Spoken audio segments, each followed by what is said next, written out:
Very much. I'm also here representing the recreation departments across the state. Connecticut Recreation and Parks Association, that's our professional organization. We've been working, supporting the rec professionals in all of your towns and communities for about 65 years now. And our goal is to help provide safe ways for people and communities to recreate.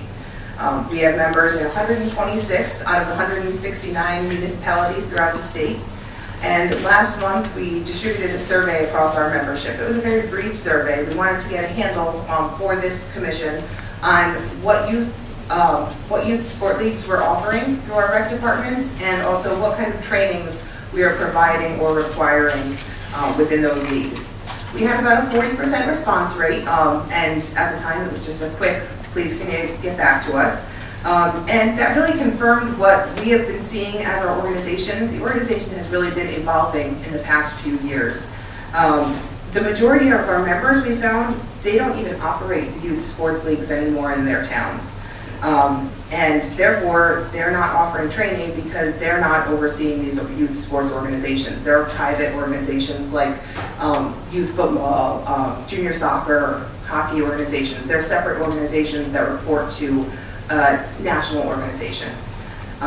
You guys probably remember, and maybe some of your children participated in rec sports. And like I said, they're still across the board around the state.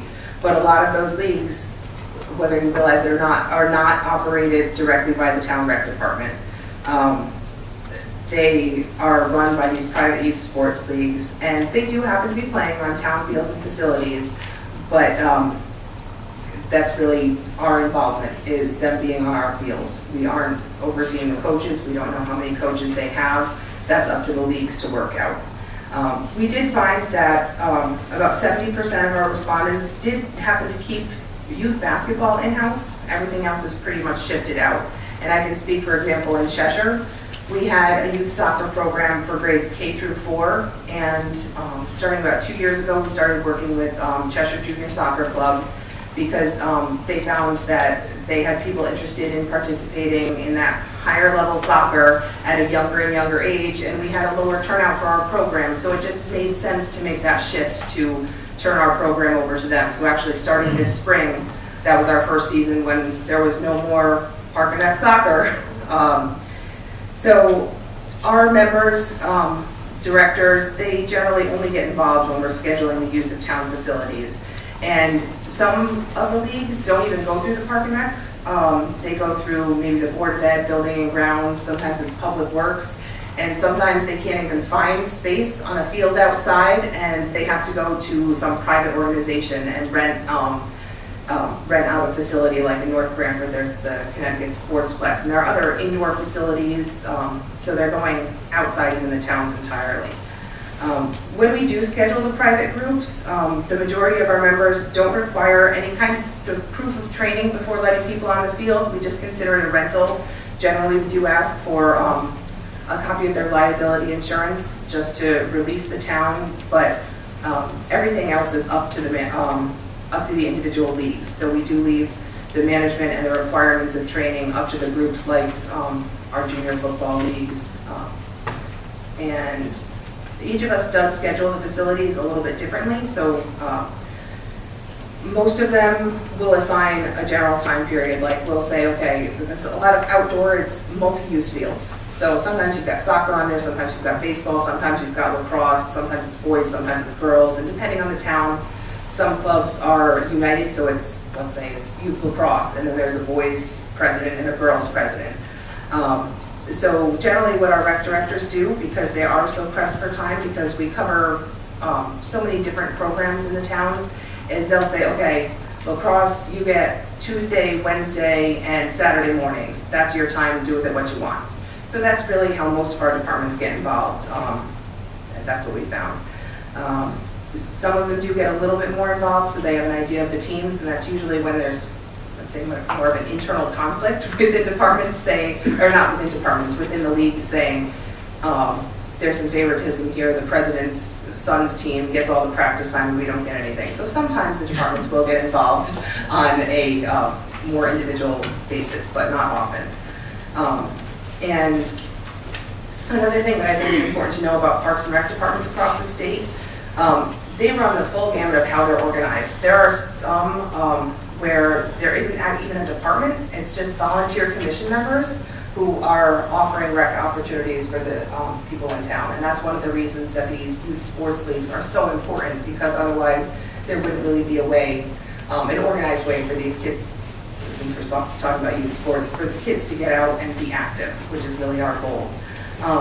There are, the majority do have some sort of paid staff. Some are very lucky and they have a large paid staff. However, there are quite a few municipalities in the state where it's a single person department. They may be a part-time person even, so you've got one part-time person running the recreation opportunities for the entire town. And that's really a lot to ask of that one person, but we do the best that we do, and we try to give a lot of opportunities to people. And again, like I said, that's why these private organizations are so important to keep in town, to give people an easy access to recreation. We do, as CRPA, we do support the need for concussion education and awareness. We do want to work to have effective and manageable guidelines to keep our youth athletes safe, that we do want the kids to be safe. We encourage information distribution, and we want the coaches to be aware of concussions. However, another thing that we find in our leagues is the term coach can be used sort of loosely. We may have, and this we've seen in some of our youth organizations, you've got a coach assigned to a team. He's got an assistant coach too. They've got practice at 5:15 on Tuesday night. I've seen it with my own kids. They get tied up at work. You've got a bunch of kids running around the gym like nuts, and it's 5:15, they're ready for practice to start. Another parent who happens to be there steps up and tries to get them organized to keep them safe, give them a little bit of basketball time, instead of saying, sorry kids, 5-minute rule, coach isn't here, everybody's got to go home, and who knows what they're doing, or if they can even get that ride home at that point. So we want to encourage coaches of all titles, the official head coach. We want the parents to be involved with the kids, and we really do appreciate the volunteers who step up at that last minute. And we're a little bit concerned about requiring all coaches to be concussion trained, because the term coach covers so many people at different times. We do want the Parks and Rec department, we think that we can help educate people. We want to share information, either that provided by the CDC or CIAC. We aren't the experts in concussions, so we will use other people's information. But it would be very difficult for us to police all these independent leagues and the organizations that are within each municipality. To effectively do that, we would probably need larger staffs, and if we can't effectively do it, we're opening up the municipalities to liability. Because let's say we get a blanket statement from an organization saying, we're going to be using your field, and yes, we have trained all of our staff in concussions. Okay, that's great. They've all trained their staff in concussions. We don't have the person to go out and then make sure that the person who is the coach is actually the person who's the person on field during the practice time. And they're the person with the knowledge of concussion and what happens if somebody gets hurt during that time. We would like to see manageable legislation that doesn't increase staffing levels. We don't want to discourage any volunteers. Really happy to hear that hockey and football are having such success rates with their coaches. I know in Cheshire we have kept our basketball in-house, and we have a very hard time getting the volunteer coaches at all our levels. So what we've done to move around that is hire people to oversee each grade. So our coaches don't actually coach. All they do is manage the kids on the sidelines and make sure they rotate in at the right time. Because we have some parents who are interested in helping and have no knowledge of the sport and just want to be involved with the kids, and other parents who actually are informed about the sport. So we try and find that healthy balance to get the kids out, get the kids active. And our main goal throughout all of the state is just to give kids opportunities to recreate in fun and social environments. We just want to keep the kids out there and keep them active, and we want them to be safe.